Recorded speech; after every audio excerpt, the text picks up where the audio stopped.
Nearly 2 hours before police responded to the stabbing of Iryna Zarutskas, new video WBTV obtained from CATS shows Decarlos Brown at 8:10 p.m.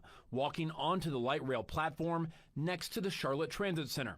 Within a couple of minutes, he sits down without interacting with anyone else on the platform. At 8:18, two CAT security officials walk past Brown. The video doesn't show them speaking with Brown or anyone else at the station. The Blue Line train headed south arrives at 8:26, and Brown gets on board, taking a seat near the back next to other passengers. At 8:34, audio from the CAT security cameras allows us to hear Brown.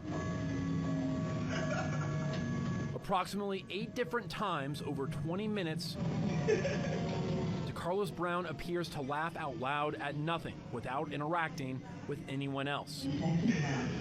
When Brown was arrested in January for misuse of the 911 system, officers wrote that Brown believed, quote, someone gave him a man-made material that controlled when he ate, walked, talked.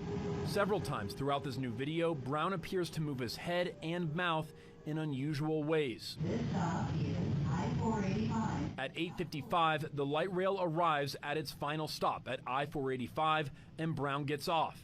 It's an hour before the stabbing of Iryna Zarutskas and leads to new questions about the timeline and whereabouts of Brown given by CAT CEO Brent Cagle. Mr. Brown entered the system, the transit system, that day via bus. He rode, and it does not appear that he presented a pass or a ticket. He rode to the transit center, where he then transferred over to the Blue Line and rode out into South End.